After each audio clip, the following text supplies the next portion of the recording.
Hey everyone, welcome to the Curious Refuge podcast. I'm Fred Grinstein. I'm an instructor with the AI for Documentaries class, but I'm also like a lot of us. I'm on this journey to learn how are these new technologies going to actually change our creative industries?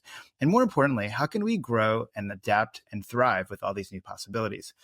Today, we have the opportunity, I'm genuinely stoked about this, to connect with Doug Shapiro. I've been following him a lot on LinkedIn, and today I actually get to dig into his DMs. He's a seasoned advisor, he's a strategist, he's a thought leader with a deep expertise in media, finance, and technology. His past adventures include a role as chief strategy officer at Turner Warner Media and SVP of strategy at Time Warner. He's currently a senior advisor for Boston Consulting Group and an author of the widely read industry newsletter, The Mediator. Doug has earned a reputation for his prescient analyses, such as predicting the financial challenges of the streaming era and the disruptive potential of AI in content creation, which is why we're here today. AI is being used for scripting, for shooting and producing movies. AI is being used for everything. Hollywood production is being transformed by artificial intelligence. So excited to meet you and talk to you. I think before we dive into some of these bigger ideas that I already know are going to be on listeners' minds, what's this little origin story of yours? I mean, you kind of had an established trajectory like a lot of us in the traditional space, but you've been pivoting into a new role in this ecosystem. Can you talk a little bit about where you come from and where you are? Yeah, of course. And anyway, I'm stoked to do it too. I'm a huge fan of Curious Refuge. It's certainly the YouTube channel is one of my go-tos when anything new breaks in AI video, which is of course, pretty much every day. So I'm really excited to have this conversation. And it's an honor to be asked by you guys to do this. So my origin story is I've been in and around the media business around 30 years. I was an analyst for 15 years on Wall Street, covering kind of up and down the media value chain. So the big entertainment companies all the way through distribution, the Comcasts and DirecTVs of the world. And then, as you said, I went to Time Warner. I was there for 12 years, and I did a bunch of things. I ran investor relations in addition to those strategy roles that you talked about.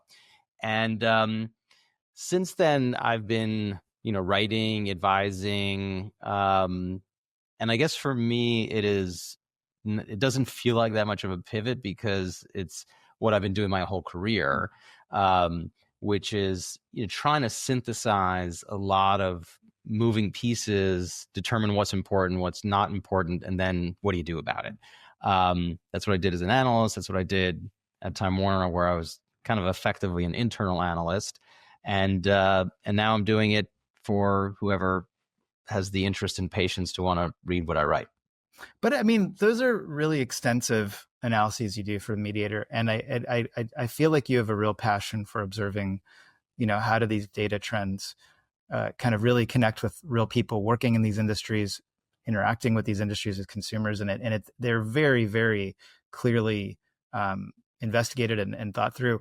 I mean, maybe just to jump right in. I mean, I think I feel like I quote this once a week because to me it's such a clear observation of a pattern we're in, and I'd love you to introduce it and talk to us about it. But there's this sort of rhyme moment, so to speak. It's when we say the history repeats or rhymes.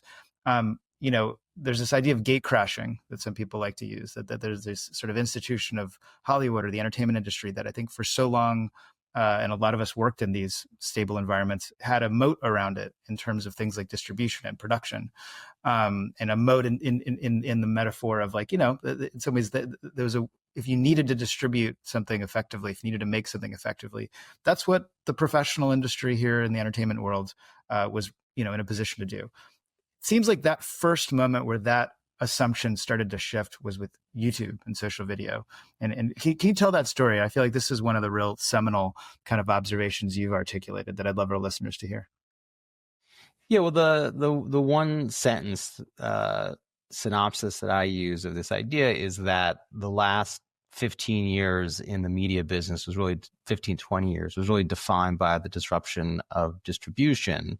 And I think the next 5, 10, 15 years, 20 years is going to be defined by the disruption of content creation. I think that there are very close parallels to where we were 20 years ago and where we are now. And that's something that I talk about a lot. When I was just to kind of personalize it, when I was at Time Warner and in running investor relations, 2007, 2008, we used to talk about Netflix mostly as a threat to our DVD business because they were mailing out these red envelopes. And they had just launched their streaming service, and it was if you remember, it was a free add-on. It was like really deep library stuff, pretty crappy. We didn't really pay a lot of attention. And then in a very short order, I think it was toward the end of 2009, they cut a big licensing deal with Disney, a big licensing deal with CBS, and then the biggie of all of them, which was this deal with Stars. And they got 2,500 movies. They got the pay one movie rights to Sony and Disney movies. So they're going to have, Ratatouille and all the Pixar movies. And from that point forward, and like I said, that was in 2009, that was the wake up call for us at Time Warner. We were like, this could be a problem. And so, we kind of knew what was going to happen. I wouldn't say the speed or the extent, but a lot of the things that we were worried were going to occur, they occurred. And we tried a lot of things to stop it. And we could talk about what some of those things were.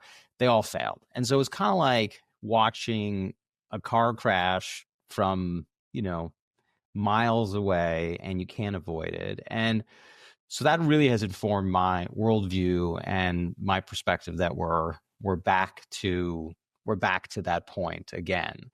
The interesting thing is the internet. What happened, if we dig into it a little bit more, is that the internet unbundled information from infrastructure, right? Prior to that, if you wanted to be in media distribution, you need to own fiber and coax and broadcast antennas and satellites. And so with the advent of the internet, you no longer need to own the underlying infrastructure.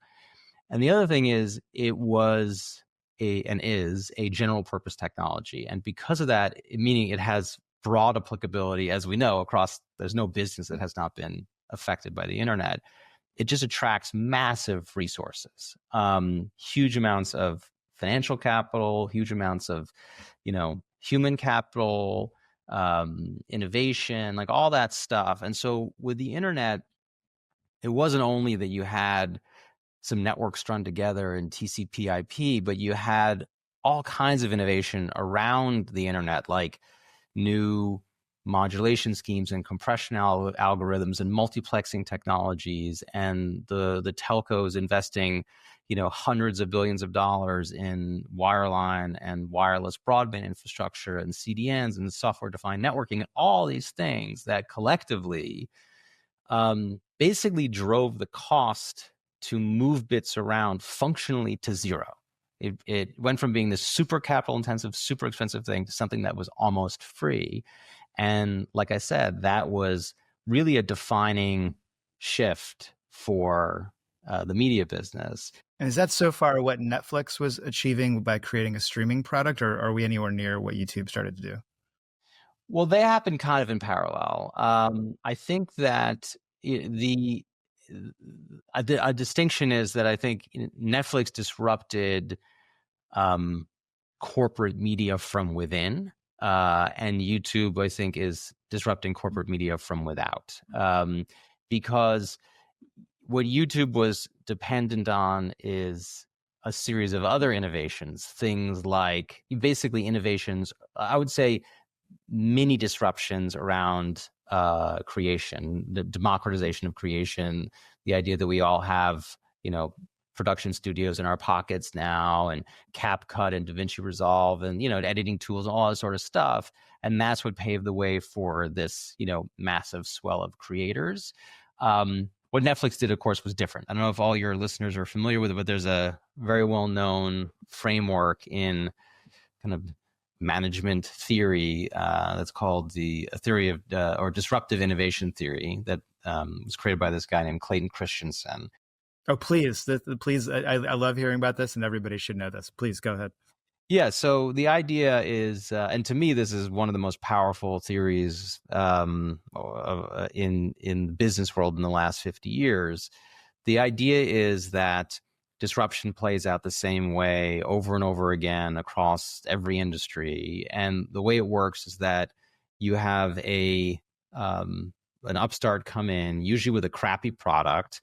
The incumbents initially ignore it. They kind of laugh it off, but then it gets a foothold and it gets better and better and better and better. And then eventually over time, it really challenges the incumbents. And, that happens in whatever stents and angioplasty. It happens in integrated steel mills and mini mills. It happens with Netflix and the TV. It's happened with Airbnb in the hotel business. It happens, like I said, over and over and over again. And so Netflix came in, around 2007. It started with deep library stuff, and then it progressively just picks off the next least demanding customer, right? So first it's kids, and then it's unscripted, and then it's high, then it's comedies, and it's high quality premium TV, and that's the red line there that you're looking at. And so over time, Netflix eventually has become the most powerful company in Hollywood. But meanwhile, and I'm just pivoting because I think our listeners are probably a little bit more in the creator crowd, and I think the YouTube effect may be a little extra impactful. But I'm only saying this, that even today, like the data is showing that YouTube is starting to, well, and here's the chart to show it. The trajectory on YouTube is even more impressive than Netflix, and I think that's a creator narrative, isn't it? Exactly. Yes. So I think that in parallel, or maybe staggered a little bit, there has been this parallel disruption of corporate or institutional media from outside, from creators. And it's happened in a very similar way, which is, this idea here that YouTube started from the bottom, right? The most popular kids show in the world is CoComelon on YouTube.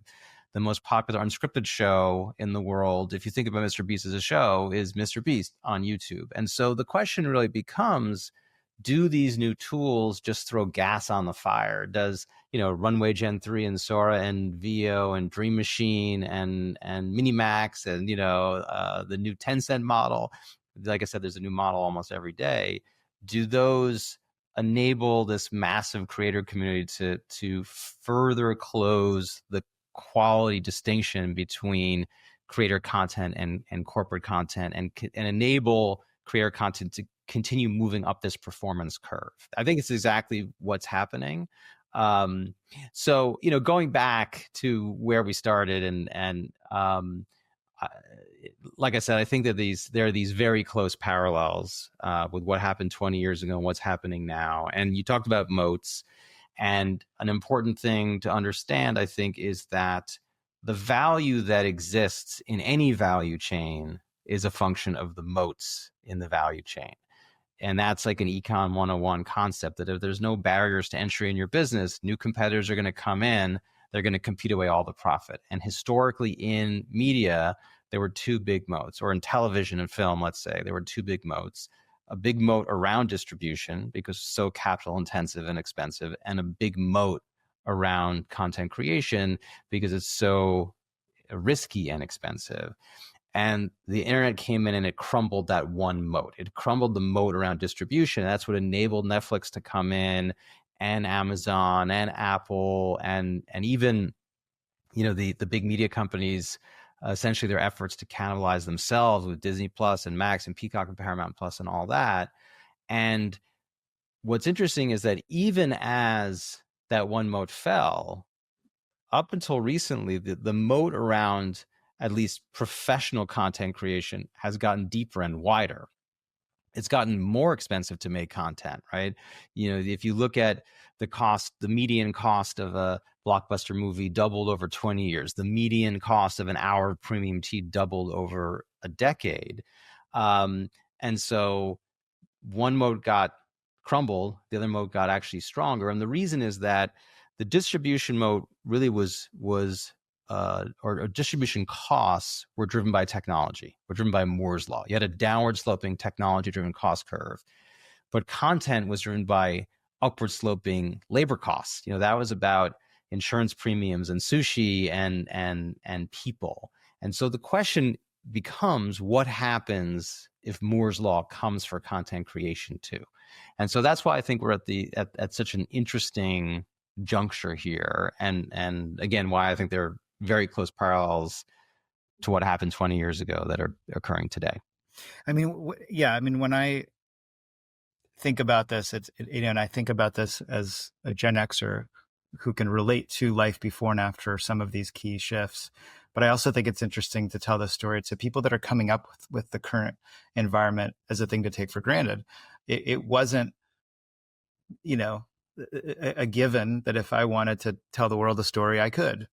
I could make a little film with my home video camera and be excited to share some recordings later on in life.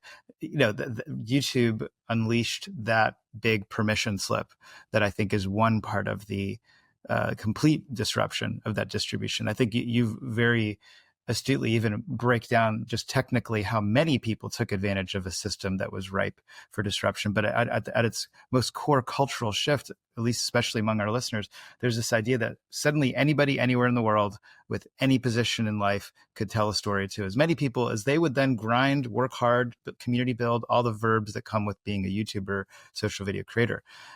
And that paradigm shift has clearly matured. And it's no longer a what if, a wonder, a possibility of what happens when YouTube is a big platform. We're well past that what if. And I think what I'm hearing, and maybe I just like parallel storytelling, so forgive me if I'm oversimplifying things, but there's this other pattern that you're saying, what the other big thing that, and we'll call it Hollywood, as just like a global industry of highly paid experts and really well-trained, people within a community that you have to earn your dues or pay your dues to get through. All these things, that high quality video, that thing we call production value, that thing, like you said, that has only gotten more expensive in spite of that distribution narrative. That is now potentially up for grabs with some of these AI tools. And you started to point to these household names like Runway and these every single day. Now we have Amazon in play as well. In some ways, we're getting to now wonder about that. And I think anybody that's got the feeds that some of us have, we get to enjoy the short films, the trailers for films that may or may not get made. But it's certainly a big light bulb of maybe of is that production value so scarce anymore? Is that look of a science fiction film? And I think this pivots to one of your other, I love your Tectonics piece you put recently. I feel like we're doing a little crib sheets of the Doug Shapiro Tectonics today. There's this idea of skeuomorphism. And I think that's almost maybe a way to start talking about this second layer of like what's happening to the moat around production. Can you talk a little bit about that weird word? Yeah, well, before we get into that, I think that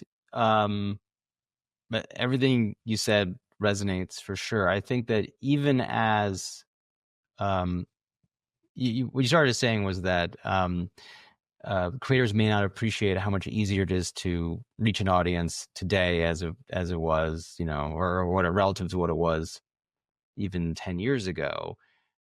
But narrative storytelling has not been fully democratized. It's still, you see storytelling on TikTok and you see storytelling on YouTube, but it's usually more, fact-based or, the ability to tell it really,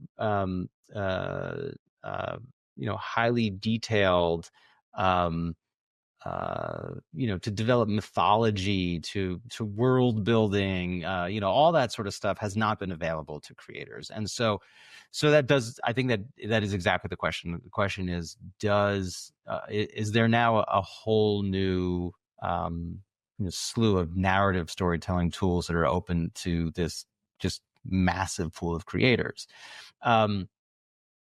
But in terms of skeuomorphism, yeah, I wrote a piece not that long ago called Gen AI Video as a New Form. And I talked about this concept of skeuomorphism, which I think is usually attributed to Chris Dixon, who's a VC at A16Z. And the concept of skeuomorphism in media is that typically the first application of a new medium is an imitation of the old medium.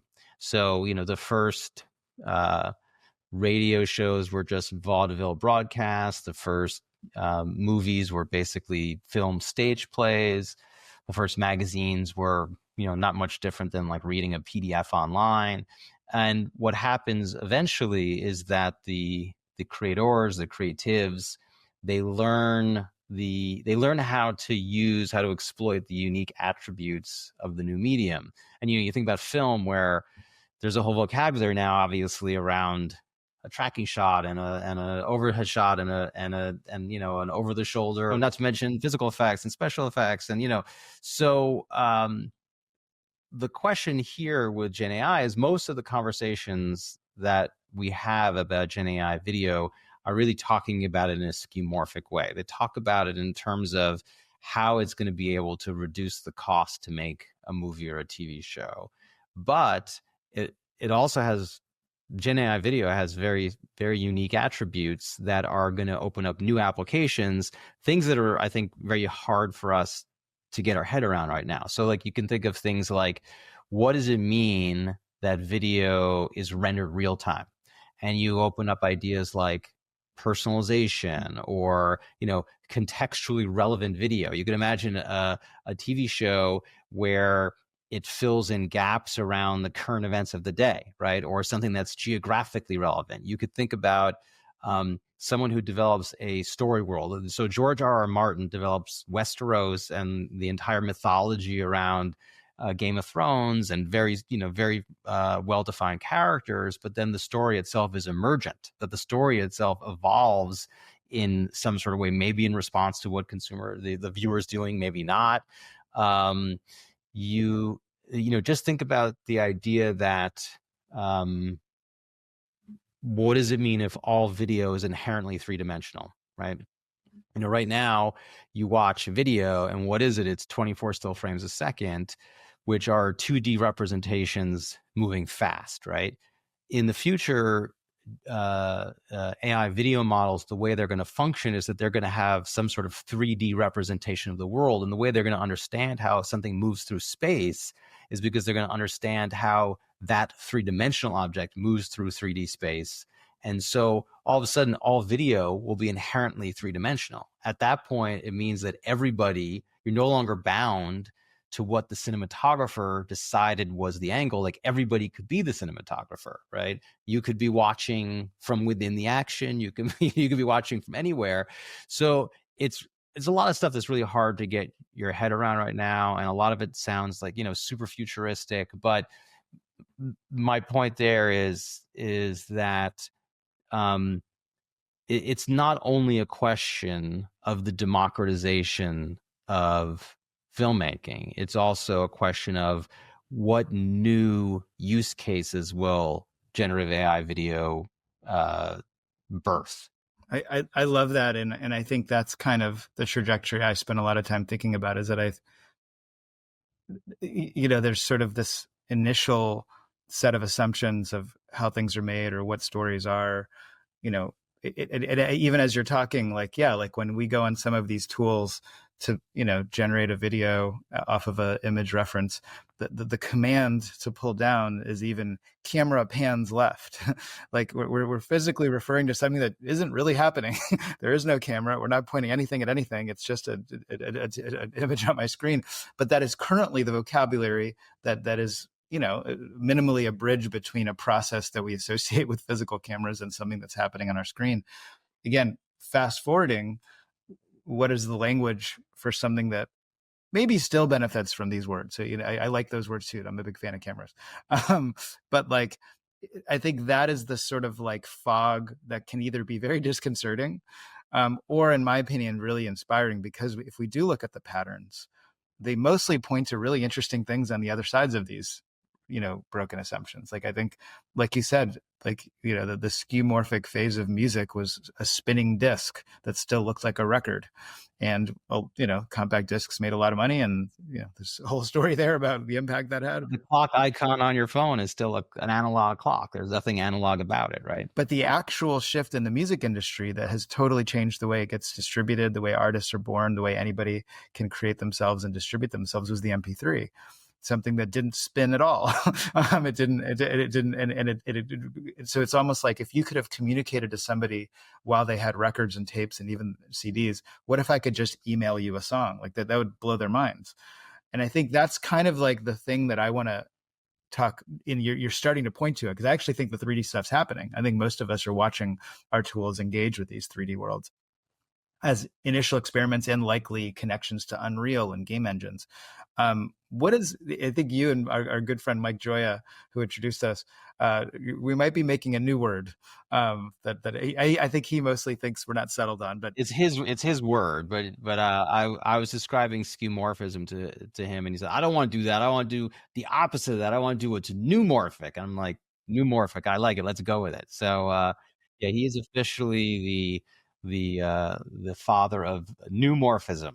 all right, so we're and I think he's a little ambivalent about being that, because I think he wants a better word. But let's put that. Well, if he comes up with a better word, you can have that one. But there are, to your point, like there are people who are starting to think that way, right? Dreamflare is meant to be a interactive video platform.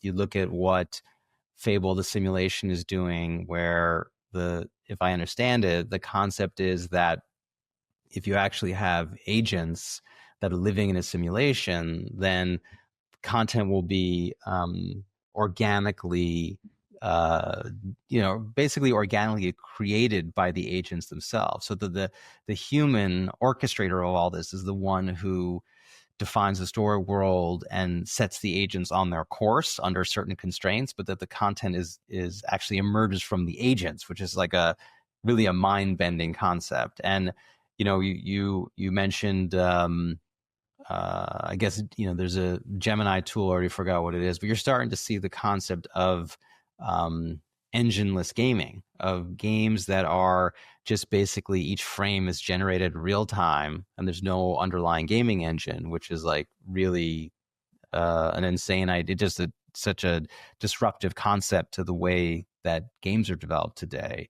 Or again, if you or you saw this recent news from World Labs, which is Fei-Fei Li's new venture, same thing, where you can take a 2D image and use that to construct a three-dimensional environment.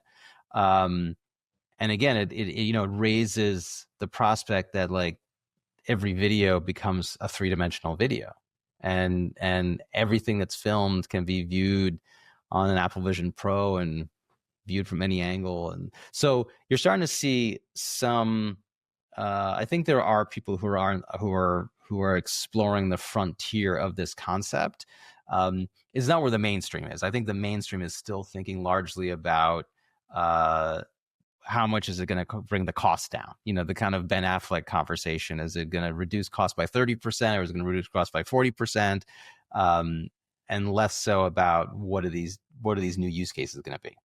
I want to jump into Ben Affleck too, but I love our neumorphic, soon to be retitled world as a thought bubble too. I mean, you mentioned George R.R. Martin before, and I think it was already novel in its moment. And you were you at Warner at the time when HBO was doing that? Yeah. So you know it from the inside. I mean, it was probably its own novelty that these books aren't done, guys. Like what are we doing here? And I think it was his own novelty as a consumer, as a viewer, to remember that time that we were like, some of us have read the books, but we've now caught up to the books. Like, is next season the same? So that was already starting to happen. That relationship between the creator and the consumer. That who knows? Was he shifting the story because he saw how much people like Jon Snow or whatever? And I think that is a very expensive, large microcosm of what I think you're pointing at. Is we're talking about things that used to not be possible. Things never moved this quickly. Things were never that quickly rendered to create that instant feedback that might be interesting to a next wave of what is entertainment, what is media consumption. Yeah, and I think there are other. So that's an interesting example, and I might get this wrong, but my recollection is that George R.R. Martin was a screenwriter at one point in a prior life, and he wrote Game of Thrones or A Song of Fire and Ice, whatever the actual name of the series is, explicitly to make it unfilmable. I think that was kind of the goal, which he failed at.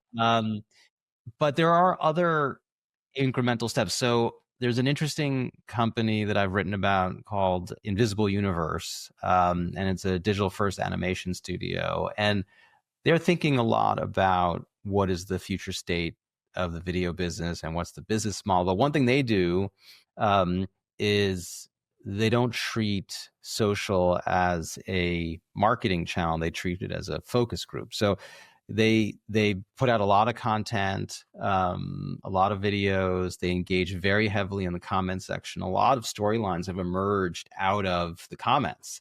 It's a much more, so the community has a much much larger role in how the storytelling happens, how the story evolves.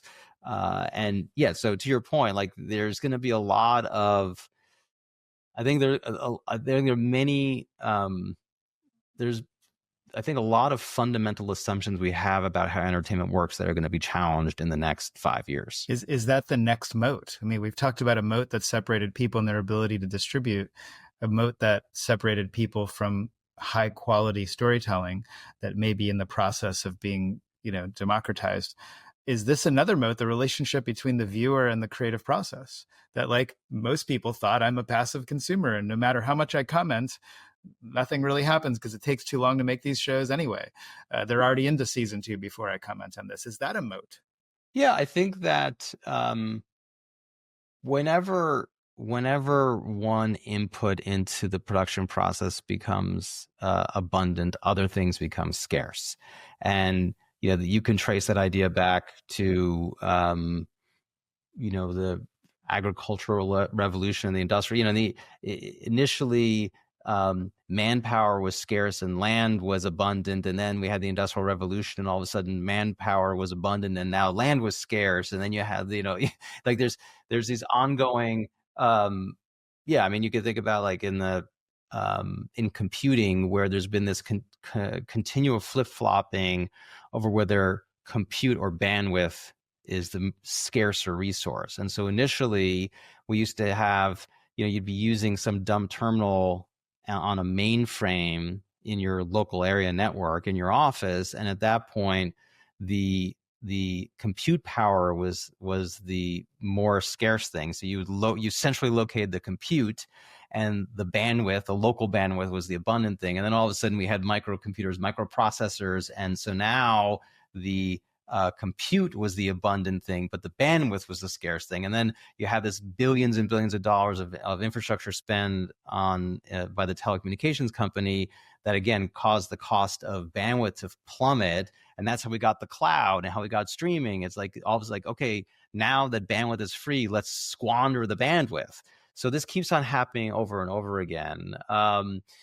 And so I think that's kind of the question that you're raising. Well, definitely on the production side, the scarcity of production value is yeah. Well, as so I wrote a piece that was called "What's scarce when quality is abundant, or when quality is infinite," Big which question. is kind of tongue in cheek because it's not quite. It'll never be infinite, but is available a word? Yes, it's gonna be much more available. It's gonna be more abundant than it is today, and I think one of those things is community, right? Like you could flip it around and say, okay, so now think about it from the consumer's perspective. You're a consumer and you're confronted with infinite choice, like almost literally. To you, it's infinite because if you consumed, you would never be able to consume everything out there in the course of your life, right? Because the supply is increasing much faster than your ability to actually consume it. So how are you going to choose? How are you going to choose what you engage with? And so it's going to be things like brands and IP you already know. It's going to be stuff that emerges, that is popular, that emerges from the network itself. Like other people say it's good, so you think it's good. But one of the things is going to be community. You could see people choosing because they explicitly want to be there, because they're part of a community, or they want to be part of a community. I mean, it's a so yeah, I think that community, amongst other things, are going to become more important moats than ever.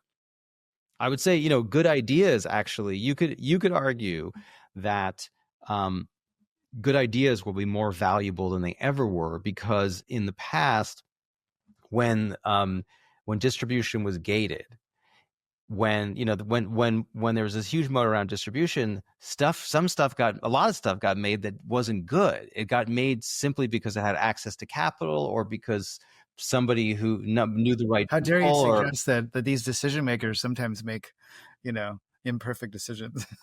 Well, they do because they're a lot of them are risk of. Well, there's that old joke, Having in the been one of those player. decision makers, by the way, I'm mostly making fun Yeah, of well, I myself. mean, you have a job, you don't want to get fired, and so someone shows up and they're like, what was it in the player? It was like Out of Africa meets Forrest Gump or something like that, or like that was the joke. It's like every time you go for a pitch, it's like something meets something, right? It's like the development executive who's controlling these massive budgets needs to hear the magic words like, oh, okay, well, how do like A Bug's Life and Ants come out within like a few months of each other? Like, how did everyone decide to do the same thing at the same time? Maybe that's a bad example because the lead time on those are so long. It's probably a coincidence. But anyway, you have this kind of herd mentality, right? And a risk aversion. And so things end up getting made simply because they have access to capital. And so what happens when access to capital is no longer the gating factor? Now, what's going to rise to the top is going to be the best, not necessarily the best always because of how popularity works on networks. That's a whole other conversation. But anyway, so I think that good ideas, good narratives, that's the good news. The good news for creators is that access to access to creation, access to distribution, all those things are going to be completely democratized. And the only thing that will matter at that point is the idea and the community and maybe the brand that you've established. No, I zoom out on all this because at some point, all of these things are different, like elements of an equation that equal impact and success. That we remember that movie because it won an Oscar, or a lot of people saw it, or that TV show had high ratings. And again, those things are traditionally a metric of who had the distribution network to make it a success, and then who had the access to services, materials, abilities to successfully make something great and have an idea and execute upon it. And when those things are now broken down of who can distribute, who can make, that's starting to change. But we're still, just because something is available to look pretty and be well written and be well distributed doesn't mean it actually is an impactful or successful thing. Now it's almost like there's more swings at the bat. There's more ammunition for culture to have impactful moments. So then what I'm hearing is, and I think I picked the wrong question. I didn't mean that it was the moat. It's almost like the new dynamic that we can assume could be changed is now the consumer used to feel like they couldn't impact the product. Now they kind of can. And it's that you say access to capital. I'm listening to you. When I look at Mr. Beast, one of the most amazing fairy tales of the creator era of a guy that just grinded his way into infinite success. He has access to community. When Amazon, it takes the massive swing that we're about to see how it plays out, but nevertheless, that's because he brought them not just capital, he brought them where he didn't have access to capital he had he had the community. There's this new dynamic of listening, that A/B testing that he's made so famous of, just constantly, improving upon its thumbnails and every single detail. That seems to really be a new dynamic that is exacerbated, improved upon with the speed of the creative tools. That now that can apply to creative settings like Game of Thrones. Like you could possibly make that show fast enough to hear what the audience thought about last week's in some not too distant future. And then the creator gets to decide whether they had a good idea. Like maybe, I don't know, they got it wrong. Jon Snow actually is the villain. I don't know. I don't know. I think I'm fully rambling at this point because I get excited at this neumorphic, soon to be retitled Horizon. Only because you mentioned it, and I don't want to skip it because I loved it as a real, the Ben Affleck commentary you made. I thought it was a really brilliant moment of your analysis because he was a moment that a lot of people noticed speaking up in on the topic. Your headline was very provocative. I think it was why Ben Affleck got it wrong, or and I don't want to put words in your mouth. Can you tell us about that? Yeah. Yeah, I think when we talk about the intersection of AI and Hollywood, we just need to be clear about what question it is we're asking. Is the question whether AI is going to come to Hollywood or whether AI is going to come for Hollywood. And I think that he was answering the first question. And if you ask me, is AI going to come to Hollywood? I probably would have given a very similar answer to his, which is, yeah, it's going to come in a pretty incremental way. And you're going to see it first in post-production and pre-production. You're going to see it used in concept art, and it's going to be used as a, chatbots will be sort of script assistants, and you'll see them, doing script coverage, and you're going to see, localization services and, first pass, VFX tools or VFX automation tools or first pass edits or whatever. And then, eventually maybe you start to see it creep into some B-roll, you start to see some like digital reshoots, but it's all like in a very, I think, careful and deliberate and incremental way. What I think we've been talking about for most of the conversation is the second question, which is, does AI come for Hollywood? So to me, if you're a creative in Hollywood, I think the risk is a lot less that Hollywood is going to use AI to replace you, and it's much greater that people are going to use AI to replace Hollywood. Which is a bold statement, and it's unsettling to think about it. And we're both two people that can relate to a lot of the people in that industry, so I don't think we talk about this, flip, with a flip attitude. But I mean, to give context, so like Ben Affleck was on CNBC, and I think he was very caffeinated. He was talking very fast, but he it was surprising. I mean, he really just rattled off, what seemed to be reasonably informed, ways of discussing about AI. But I think if I'm synopsizing it, he kind of had a like, look, here's a lot of things that, like it or not, it's really good at, and in some ways, here's how it works. But then kind of seemed to like, but it can't replace some of these things that Hollywood does so amazing. And I think, and maybe he's right. And I think there is probably a long journey before an AI generated actor can be as amazing as, Helen Mirren but he seemed to make the point that like, chill out. There's a few things it'll never do. And I feel like you're kind of saying, which question are you really asking? Yeah, I'm saying that I think that is right. I think that it's going to be a long time.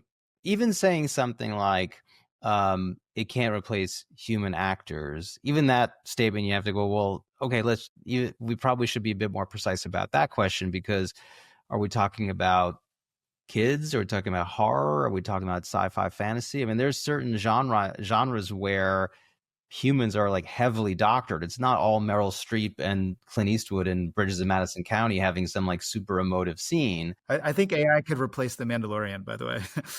Well, yeah, that's an example. I mean, Mandalorian, like, or if you look at a lot of the Avengers movies, like how many of those people are sitting in, or even the Penguin, like how many hours, you get having makeup done. But I do agree with, as I said, I do agree with his point that if you're going to weave AI into existing workflows, it's going to have for a while, it's going to have probably a relatively moderate impact on the costs. Again, I think the bigger question is, there's already this disruption happening from the bottom. Like, you don't need there to be an AI generated blockbuster. All you need to have happen is that AI closes or starts to blur the quality distinction, or further blurs the quality distinction between creator content and corporate content, and in the process it just exacerbates this low end disruption that's already underway. And it doesn't require that you're seeing blockbuster comparable production values. It just requires that there's a lot more content that competes for people's time and attention. And that's actually a pretty low bar because of a couple things. One is just internet scale, right? By my math, Hollywood puts out around 15,000 hours of fresh content per year, TV and film. And there's something like 300 million hours uploaded to YouTube each year. So that means if 0.01% of that, not 1%, but 0.01% of that competes for consumer time, that's 30,000 hours a year. That's twice Hollywood's annual output. So, it's internet scale is overwhelming. Very, very. I think that when people think about creator content, they think, oh, it's shitty, it's slop, it's garbage, blah blah blah. And you could say that's objectively true, because most people most of that stuff does not get consumed. But you'd also say it's irrelevant, because the average doesn't matter. What matters is the most popular stuff and where it is and who's making it. Yeah. And if that's competing for consumers' time, which is already happening, then it could undermine the economics of Hollywood. So again, if you put yourself in the shoes of creative, it's not so much you're going to get let go because you're getting replaced by, the studio's going to let you go because they're now replacing your role with AI. It's more likely that the influx or this, this huge increase in supply of good content driven by AI ends up reducing Hollywood budgets. And that's the thing that affects your business, is again the idea that Hollywood's economics are getting undermined. Well, again, while they had moats, while there was a definitional scarcity of how to access the key opportunities of distribution and creation, they were able to then create a high volume of commerce and products, which created a big expansive places like LA and Bollywood and all these unique places that create communities of people that work in them. That's the pain point in places like Los Angeles right now, that for a variety of reasons that we'll have 3 other podcasts to properly unpack, those echoes or impacts of what seemed to start with Netflix, the internet, YouTube, unpacking the scarcities and unpacking those moats, seems to really be happening. And it's arguable, or it's an easy commentary to say maybe more people should have been paying attention or adapting quickly. Another attribute of what the sort of establishment incumbent industry had for so long is it wasn't just their ability to deliver, their also ability to predict hits, their ability to sort of, knowing the timelines of a 6, 9 month, 12 month, sometimes 2-year production cycle to take an expensive bet on a big movie or a big TV series. And that was the superpower of their data, their research, their sort of talent pool, these studios that had overall deals with creators that were hit makers. And I look at this last year in Hollywood, which I think for a lot of people was a big sigh of relief, excuse me, in terms of movies. There's probably some grumblings, but here and there, but lots of people went to see some really big movies this year, big, like record breaking numbers, like Moana 2, Inside Out 2, Gladiator. But even as I'm listing them, these are sequels. These are established IP at best. Wicked is literally a highly popular musical and even well-published book. I think people will take the wins where they can get them. People are working, people are making money, people are then reinvesting that. People are watching trailers for new movies. Like, this is the system that how it's supposed to work. There's butts and seats, and maybe there's new waves. But to me, that sort of, frankly, premium TV and some of the big bosses did it when they just started going back to IP, like Disney Plus took a big bet on IP and it worked or it didn't work. That's not what Hollywood has historically been great at. Hollywood was great at creating culture. The Oscars were this celebration of these things that defined world creativity or something. And I think that's happening in social video. That's happening on TikTok. It's happening faster. It's happening more directly connected. And I think this is something that AI is highly poised to interact with, because it also shares the same attributes of speed and interactivity. So I think this is where it's unsettling, exciting. It's a lot of different things, but you're reporting on it, and I appreciate getting to get brought back down to the data and the pieces you post. Is there anything I haven't asked you about, or anything that you're like, why didn't we talk about this? You keep asking me about all this other stuff. Yeah, I mean, I think we hit a lot of the high points. Certainly to respond to your last point, I think you're 100% right that when any business is under pressure, everyone gets more risk averse. And that's what's happening right now, is that everyone is so eager to cut through the clutter that and not to get fired in the process, that they're leaning very heavily on established IP. And you think about like when's the last time there's been a new animation franchise that's really broken out? It's been a really long time, right? You think about like Pixar and Luca and Turning Red, and I can't remember, what was the guy who died, and then Soul. That might be the last, even Soul. Like, it's been a long time. And so, I think it's become very difficult to make new things. But you see this in the video game business too. Like, look at the top at least in AAA gaming, you look at the top console games, and it's all everyone's waiting for GTA 6 to come out, but it's still, EAFC and Madden, and it's, Zelda and Mario, and it's like it's just all the same stuff. So this is a cultural problem we're having, is that these big established franchises are massive and entrenched, and going back to the consumers are, one of the filters consumers use when making choices is, do I know this IP? Have I heard this before? Does it trigger anything in me? Do I recall it?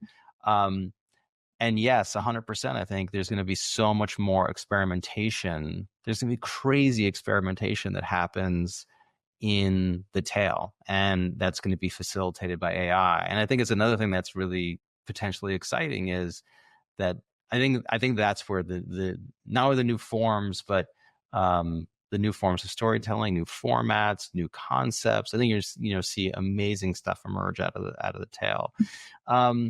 Yeah, I mean, in terms of other stuff to talk about, there's I think one other thing to keep in mind, just as we talk about parallels between the last disruption and this pending disruption, is that this one could happen a lot faster. And the reason is that the major reason is that the last one required a very big lift in infrastructure build. It required, like I said, hundreds of billions of dollars in telecommunications infrastructure. Consumers had to adopt broadband, they had to adopt streaming, they had to get connected devices to their TV. All these things had to happen for Netflix to disrupt the TV business.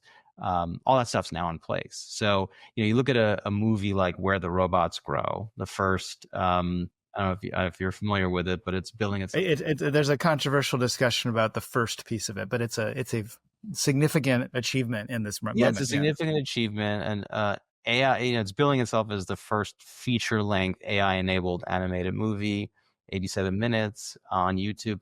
So, is it grabbing the public attention? No, it's not. But it's possible. But it's possible, right? It's quite possible. It's quite achievable. So if that thing was awesome, like if that was an awesome thing and caught fire, like, there could be 40 million people could watch it tomorrow, right? Like that could be the most popular movie in the United States tomorrow morning. We don't need years and years of infrastructure build. So that's the other thing to keep in mind, is that AI models are advancing very, very quickly, and there's not a lot holding this back if it really takes off. I mean, I think a lot about, I keep coming back to YouTube, that I think in such a cloudy moment with so many different heavy components of it, legacy industry, big tech companies clearly have a big bet on this stuff. The clearest way of focusing that is I just look at YouTube as a snapshot. Like I just look at this as a landscape. Like if that were a map, if that was just a globe to sort of spin and wonder about, I just think that's what the physics and gravity of a creator economy look like. That is relatively matured in terms of how many people need to run it. How does advertising interact with it? How do consumers, freely move about and also engage with the comment sections, and how do the shorts fill a, economic tool that feeds the longer form stuff? I just think, to me, I find a lot more to learn and observe about what builds, what's the layer 2 moment, than, how streaming or broadcast TV is still hanging on to a pretty good revenue stream, but not a growing one. And I think that's just the economic terms. I think just the cultural term seems so relevant of what YouTube looks like as a snapshot. Yeah, no, and I think you're also right that it's still maturing. It's still, in its relative infancy. And I wrote this piece about the creator economy a couple of weeks ago, and just looking at some of the data, and a lot of this is, they're my estimates, but what's interesting is that the volume of creator content is orders of magnitude larger, right? So there's 20,000 times as much upload to YouTube each year than Hollywood puts out. So you go from, availability to consumption. And by my math, social video is about a quarter of all video consumed. So a lot of volume, a lot less consumption. It's a quarter of it. And then the monetization is even less, where, again, by my estimates, the creator economy, its total size is about 10% of the global media and entertainment market. So you go from like volumes of availability to about, a third, effectively a third of the consumption of corporate media to, like around 1/10 as much monetization. So it kind of this progression as you're going down, all those numbers are going to go up over time. You're going to have more relative volume, you're going to have more relative consumption, you're going to have more relative monetization. So yeah, I think we're still pretty early on in that trajectory. The numbers are big, and the charts speak to them. Look, thank you for making all of us a lot smarter today. I think I encourage everybody to follow Doug on all his socials. I'm on his LinkedIn. He has an amazing newsletter called The Mediator that you can read all the past pieces, and I think they're also, they don't feel timestamped to me. I think they're really interesting. He's got an incredible piece called The Tectonics of all this, which I think is even a good sort of entry point for folks to even get the full scope of all these ideas. But that's it for today's episode. I genuinely would love the opportunity to try part 2 and even continue check in on this, because it's just all catnip for me. Thank you, Doug. Thanks to everybody for listening today. Please do subscribe to our YouTube channel and on whatever audio platform you're listening to this and others. And if you're interested in AI filmmaking, please join us in our community. We have a website with a bunch of classes that you would enjoy. We'd love to have you to be a part of that. But honestly, thanks everybody. Again, thanks, Doug. And I can't wait to see your next big post. Yeah, thank you. Thank you it was a great conversation. Awesome.